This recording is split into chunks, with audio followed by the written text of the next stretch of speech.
तो वहीं अमृता कहती है, अच्छा ऐसी बात है, तो चलो ठीक है, चलो हम लोग चलते हैं।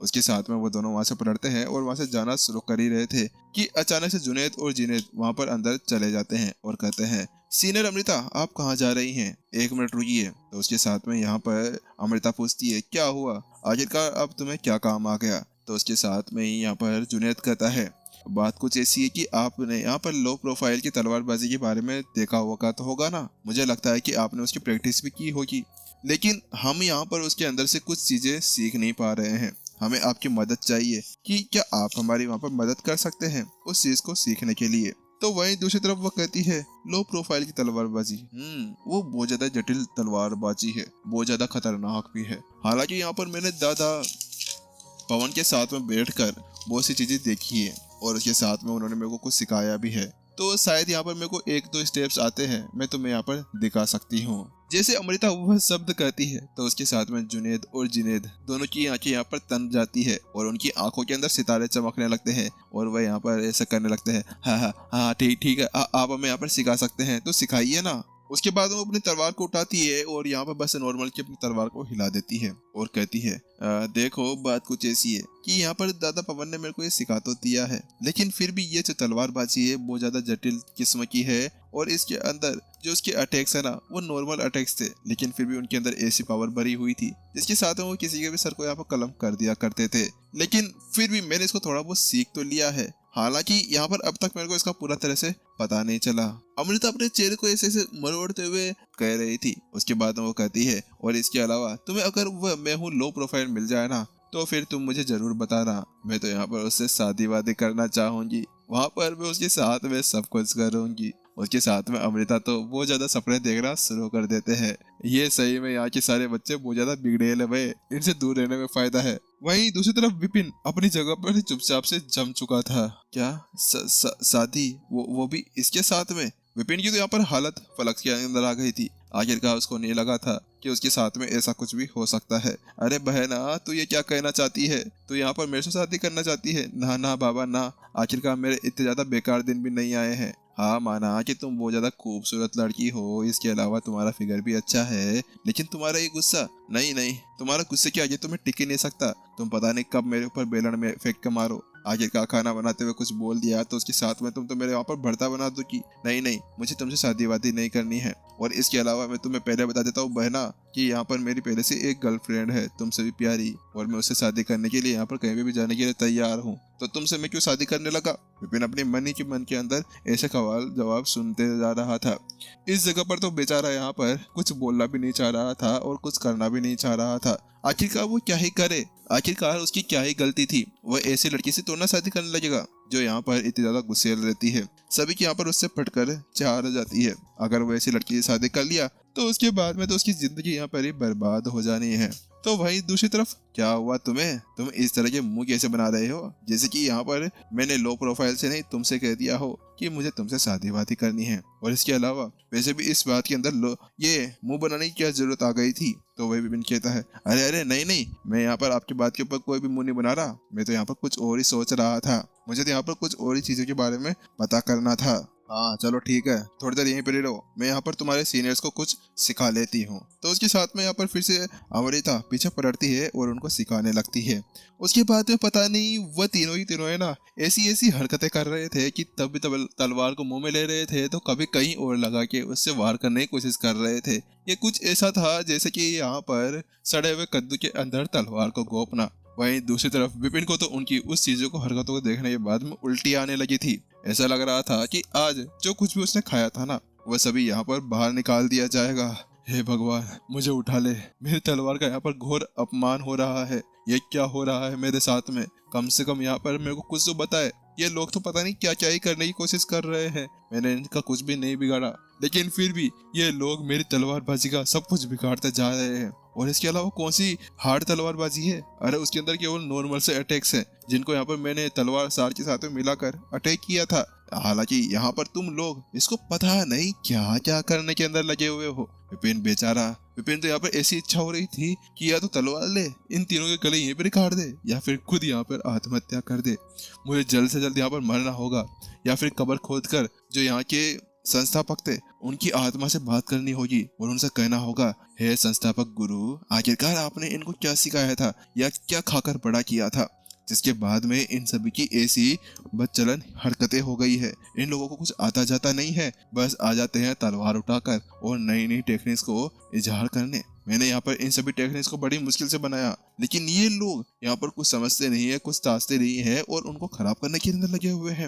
विपिन का ऐसा मन हो रहा था कि यहाँ पर अभी वो संस्थापक के पास में जाए और उसकी अच्छी खासी क्लास लगा दे, लेकिन क्या करे, बेचारा यहाँ पर अभी इन सभी बंधनों के अंदर फंसा हुआ था। वो अपनी लो प्रोफाइल की इमेज को बाहर भी नहीं लाना चाह रहा था। वो तो ये चाह रहा था कि लो प्रोफाइल को आज ही यहाँ पर मार दिया जाए। वही अमृता भी अब थोड़ी देर उन दोनों को कुछ भी ऐसे फालतू की हरकतें सिखा देती है और उसके साथ में ही उनसे कहती है, चलो चलो ठीक है, तुम मेरे को धन्यवाद मत कहना, लेकिन फिर भी यहाँ पर है ना, इसको थोड़ा वो सीख भी लेना, और इसके अलावा मैंने तुम्हें अभी तक पूरी टेक्निक नहीं सिखाई है। तुम्हें यहाँ पर पता चला ना लो प्रोफाइल के बारे में, तो मुझे जरूर बताना यार, मुझे यहाँ पर उससे प्यार व्यार हो गया है। उसके साथ में अब उनकी जो ट्रेनिंग थी ना, वो भी खत्म हो जाती है और वो वहां से चले जाते हैं। जल्द ही वो बीच के ऊपर बैठ चुके थे और अब एक पहाड़ की तरफ बढ़ने लगते हैं। वह एक पहाड़ था जो बादलों के बीच में ढका हुआ था। आसपास में जंगल पसरे हुए थे। बात कुछ ऐसी थी कि आंतरिक स्टूडेंट और सभी स्टूडेंट्स को थोड़ा थोड़ा दूर रखा गया था, और ये इसका एकमात्र कारण ये भी था कि यहाँ पर वहाँ की जो एनर्जी है ना, उसके हिसाब से भी रखा गया था। जैसे प्राचीन संत के ऊपर यहाँ पर थोड़ी सी कम एनर्जी, और उसके साथ में जब वह यहाँ पर आए तो उसके बाद में यहाँ की जो एनर्जी थी वो बहुत ज्यादा ही थी, जो यहाँ पर अमर दूत के लिए बहुत ज्यादा अच्छी तरह से काम किया करती थी। तो उसके साथ में अमृता कहती है, देखो वो रही लाइब्रेरी, और इसके अलावा ये लो टोकन, यहाँ पर तुम इसका यूज कर सकते हो, इसके साथ में तुम्हें कोई भी परेशान नहीं करेगा। तो विपिन कहता है, आपका धन्यवाद सीनियर अमृता, और इसके अलावा आप चिंता ना करें, मैं केवल 6 घंटे लेने वाला हूँ। तो इसके साथ में अमृता कहती है, हाँ हाँ ठीक है, तुम यहाँ पर इसका सही से यूज करना,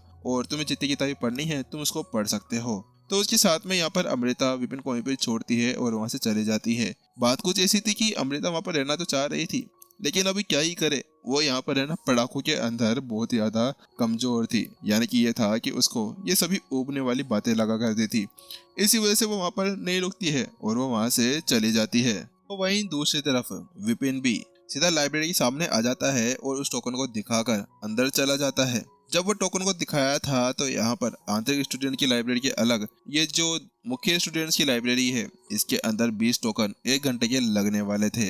लेकिन अब विपिन के पास में तो बहुत सारे पैसे थे, आखिरकार वो कहीं पे भी किसी को भी दे थप्पड़ मारकर उससे कहता कि ये ले बेटे तेरे लिए है, मौज कर। जब विपिन अंदर घुसता है तो वो पाता है कि उसके सामने बहुत सारी मैनुअल्स थी, जिसके साथ में उसके मुंह के अंदर तो पानी सा आने लगा था, क्योंकि मैनुअल्स उसके लिए ये ऐसी चीज थी जिसके साथ में वो जी भी सकता था और मर भी सकता था। वहीं जहाँ पर विपिन अभी मैनुअल्स के ऊपर नजर डाल रहा था, तो वहीं अमृता भी आखिरकार अपने घर पहुंच जाती है और वह सीधे बिस्ट से उतरती है और सीधे अपने दादा की तरफ चली जाती है। दादाजी देखिए, मैं आपके लिए वो दवाई लेकर आ गई हूँ। उसके साथ में यहाँ पर उसके दादा भी अपनी आंखें खोलते हैं और कहते हैं, क्या तुम्हें यहाँ पर वो दवाई मिल गई है? क्या ये वही दवाई है जो यहाँ पर तुमने मुझे पिछली बार दी थी? तो अमृता अपना शरीर लाती है और उसके साथ में 3 बोतलें आगे कर देती है। लेकिन जैसे ही यहाँ पर परितोष उन दवाइयों को देखता है तो उसके साथ में बड़ा हैरान हो गया, क्या ये दवाइयाँ हैं? लेकिन इन दवाइयों के अंदर तो ना कोई एनर्जी है ना कुछ और है, क्योंकि यहाँ पर जो उसने सारी पिल्स सारी गोलियां ली थी ना, उनके अंदर ऐसी आध्यात्मिक एनर्जी भरी हुई थी जिसके बाद में कोई कह सकता था कि हाँ वास्तव में ऐसा ही कुछ है। तो अमृता कहती है, हाँ दादाजी, मुझे पहला ऐसा ही लगा था, लेकिन जब मैंने इसका ये सारा काम देखा ना, तो उसके बाद में मुझे विश्वास हो गया कि ये जो गोलियां हैं वो ज्यादा पावरफुल हैं। इसी वजह से जल्दी करिए, आप इन गोलियों को ले लीजिए। उसके साथ में अब परितोष भी अपना शरीर लाता है और उन गोलियों को ले लेता है। उसके बाद में वो एक बोतल का ढक्कन खोलता है और उसको पीते हुए जैसे उसको पीता है कि अगले ही पल आध्यात्मिक एनर्जी उसकी बॉडी के अंदर फैलती है। धीरे धीरे बॉडी उसकी हील होने लगती है और परितोष जैसे ऐसा देखता है कि अगले ही पल वो बाकी बची हुई 2 बोतलों को भी ले लेता है और जल्दी उसके अंदर की जो डार्क एनर्जी थी वो बाहर धुएं की तरह निकल जाती है। जैसे यहाँ पर वह एनर्जी बाहर निकलती है तो उसके साथ में परितोष के अंदर एनर्जी का एक प्रभाव घूमने लगता है। तो वही अमृता पूछती है, दादाजी क्या आप ठीक हैं? तो उसके साथ में यहाँ पर परितोष की ओर अपना हाथ नीचे रखता है और अगले पल वो वहां से गायब हो जाता है और वो उस कमरे से बाहर निकलते हुए बाहर के आंगन में जाकर तलवार हाथ के अंदर लेते हुए तलवार को यहाँ पर खेला करने लगता है। वास्तव में वहीं दूसरी तरफ उसकी वैसी चीजें देखने के बाद में अमृता बड़ी खुश हो गई थी कि उसके दादाजी इतने ज्यादा समय बाद में यहाँ पर तलवारबाजी कर रहे थे।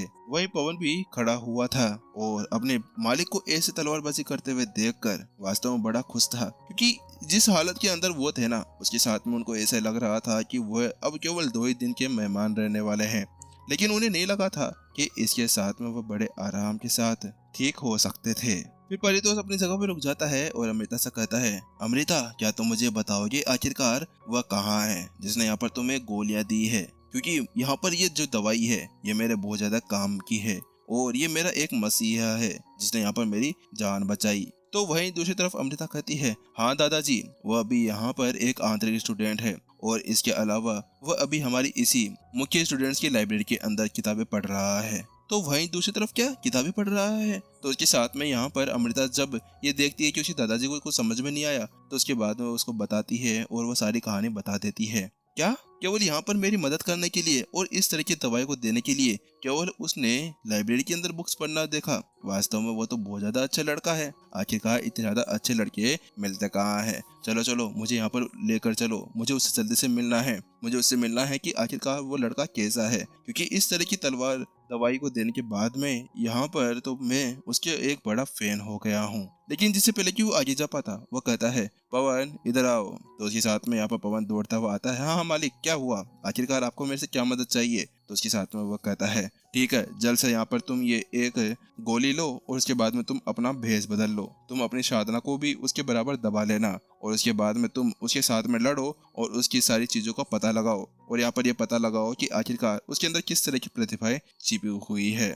लेकिन जैसे यहाँ पर वो शब्द कहे जाते हैं, उसके साथ में दोनों पूरी तरह से चौंक जाते हैं। क्या आप यहाँ पर ये तो नहीं चाहते कि आप उसको अपना एक स्टूडेंट बनाना चाहते हैं? अचानक से वो दोनों समझ गए थे, क्योंकि अचानक से इस तरह से परितोष का ऐसा कहना कि सामने वाले बंदे की ताकत का प्रशिक्षण करना, तो ये तो साफ साफ ये दर्शाता है कि हाँ, वास्तव में वह अभी उसको अपना एक स्टूडेंट बनाना चाहते थे। तो वहीं वहाँ पर परितोष कहते हैं, हाँ वास्तव में मुझे उसे अपना स्टूडेंट बनाना है, लेकिन मेरे स्टूडेंट्स की भी अलग अलग चीजें हुआ करती है। तो वहीं पवन कहता है, जी मालिक, मैं समझ गया कि आप उसको अपना स्टूडेंट क्यों बनाना चाहते हैं। आपको अभी अभी जो दवाई दी गई थी वो दवाई यहाँ पर बहुत ज्यादा इम्पोर्टेंट थी और जो डार्क एनर्जी आपको यहाँ पर प्रभावित कर रही थी उसको यहाँ पर हटाना किसी की भी बस की बात बिल्कुल भी नहीं थी। आप शायद उसकी सेफ्टी के लिए ही उसको इस तरह से अपना स्टूडेंट बनाकर रखना चाहते हैं, है ना? ऐसी ही बात है ना? तो उसके साथ में यहाँ पर प्रत्युष अपना सही लाता है। हाँ हाँ, वास्तव में तुमने सही कहा है, वो लड़का बहुत ज्यादा अच्छा है,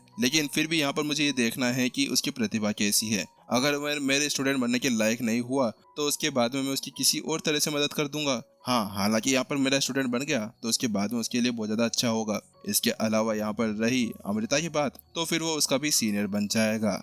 लेकिन जैसे वह शब्द वहाँ पर कहे जाते हैं तो उसके साथ में अमृता का चेहरा लाल हो जाता है। गुस्से से हुआ था, इस बार शर्म से नहीं हुआ। वह कहती है, क्या मेरा सीनियर, वो भी वो लड़का? आखिरकार ऐसा कैसे हो सकता है? यहाँ पर मैं तो उसकी सीनियर हूँ, अगर मैं उसको सीनियर कहने लगी तो ये तो मेरे लिए एक बहुत ज्यादा अपमानजनक बात होगी। उसके साथ में यहाँ पर वह कहती है, दादाजी आप जल्दी से लाइब्रेरी के अंदर चले जाइए, वहीं पर ही आपको वो मिल जाएगा। मुझे यहाँ पर अपनी साधना के ऊपर ध्यान देना है तो मैं यहाँ से जा रही हूँ। उसके साथ में परितोष अपना सर हिलाता है और कहता है, अच्छा ठीक है, अगर तुम्हें जाना है तो तुम जा सकती हो। तो उसके साथ में ही अमृता वहाँ से रफू चक्कर हो जाती है। तो वहीं दूसरी तरफ परितोष अपना सर हिलाते हुए कहता है, नादान लड़की, मुझे यहाँ पर तेरे बारे में पता नहीं है क्या? नालायक कहीं की, क्या तू मेरे को अपने दादा को इस तरह से ये सब कुछ बातें सच कर यहाँ पर तू मेरे को इस तरह से फंसा सकती है? आखिरकार तू यहाँ पर चाहती क्या है मेरे से? तूने पहले यहाँ पर मेरी नाक कटवा कर रखी हुई है, शैतान कहीं की। अब क्या ही कर सकते हैं, अब तो उस लड़के को खुद को यहाँ पर इससे बचाना होगा, कैसे भी कर कर। मैं तो इसको कुछ कह नहीं सकता, मेरी लाडली जो है ये। वही अमृता भी एक खतरनाक सी मुस्कान लेते हुए वहाँ से निकल चुकी थी और बीच के ऊपर खड़े हुए कहती है, इस बच्चे को एक बार सबक सिखाना होगा। इसकी इतनी हिम्मत कैसे होगी कि यहाँ पर ये मेरा सीनियर बन पाएगा? अगर इसको मैं यहाँ पर सीनियर बोलने पड़ी तो उसके साथ में तो यहाँ पर मेरी तो कोई इज्जत ही नहीं रह जाएगी। जल्द ही वो बीस्ट लाइब्रेरी के सामने पहुंच जाता है और उसके साथ में अमृता अपने बीस्ट से उतरती है और सीधा लाइब्रेरी के अंदर चली जाती है। उसको तो यहाँ पर टोकन की भी कोई जरूरत नहीं थी, केवल उसकी छवि ही काफी थी। तो वहीं जल्दी जैसे वो अंदर जाती है तो वो अपने अंदर वापस सन्नाटा पाती है। ये क्या है? यहाँ पर मुझे कोई आवाज क्यों नहीं आ रही, ना कोई किताबों की आवाज, ना किसी के चलने की आवाज। ये तो कुछ ऐसा है जैसे कि यहाँ पर कोई है ही नहीं। ए भाई, कोई है क्या यहाँ पर? लेकिन वो ऐसा कुछ नहीं बोलती, बस मन ही मन के अंदर कह रही थी। वह थोड़ी देर इधर उधर ढूंढती है तो उसके बाद में देखती है कि एक लड़का है ना, सीढ़ियों से इधर ऊपर, कभी नीचे, कभी ऊपर, कभी दाएं बाएं जा रहा था और बस किताबों के ऊपर नजर मारते जा रहा था। ऐसा लग रहा था जैसे कि यहाँ पर उसको कोई अच्छी किताब ही नहीं मिल रही। ये क्या है, 6 घंटे मांगे थे इसने मेरे से और ये टाइम वेस्ट कर रहा है यहाँ पर। आखिरकार ये बंदा करना क्या चाहता है, क्योंकि यहाँ पर 6 घंटे तो अभी ऐसे ही निकल जाएंगे। वो जल्दी उसके पास में चली जाती है और उससे कहती है, क्या हुआ, आखिरकार तुम्हें क्या कुछ मिला नहीं है? तो वहीं दूसरी तरफ विपिन भी अपना सिर हिलाते हुए कहता है, हाँ सीनियर, बात कुछ ऐसी है कि मैं यहाँ पर कुछ किताबें ढूंढ रहा था, लेकिन अब तक मुझे वह मिल नहीं पाई है। इस जगह पर विपिन भी थोड़ा सा हैरान तो था, क्योंकि बात कुछ ऐसी थी, यहाँ पर सारी किताबें थी और उसके बाद में अब उसको लगने लगा था कि शायद यहाँ पर अब उसे 6 घंटे की पूरी लेने होंगे इन सभी किताबों को कॉपी पेस्ट करने में, क्योंकि यहाँ पर किताबों की संख्या ही बहुत ज्यादा थी और इन सभी को कॉपी पेस्ट करने में बहुत ज्यादा समय भी लगने वाला था। तो वहीं दूसरी तरफ यहाँ पर अमृता भी उसको देख रही थी, वो भी बड़े सटीक नजरों के साथ में। और दूसरी तरफ बिना सस्पेंस के एपिसोड भी यहीं पर ही खत्म हो रहा था। चलो गाइस, बिना किसी सस्पेंस के भी हम मिलते हैं नेक्स्ट एपिसोड के अंदर, क्योंकि नेक्स्ट एपिसोड के अंदर भी हम बिना किसी सस्पेंस के बातें करेंगे, क्योंकि बिना किसी सस्पेंस के हमें बहुत ज्यादा मजा भी आता है और बिना किसी सस्पेंस के यहाँ पर खाना भी बच जाता है और बिना किसी सस्पेंस के यहाँ पर ऐसा मजा भी आता है और बिना किसी सस्पेंस के यहाँ पर विपिन की एक नई लुगाई भी मिलने वाली है। मुझे ऐसा लगता है कि यहाँ पर अब जो अमृता है वो लो प्रोफाइल समझकर उसके पीछे पड़ने वाली है। चलो देखते हैं कि आखिर अब आगे वाले स्टोरी के अंदर क्या होने वाला है, विपिन कैसे यहाँ पर अब इन सभी चीजों से छुटकारा पाने वाला है। चलो टाटा बाय बाय सायोनारा।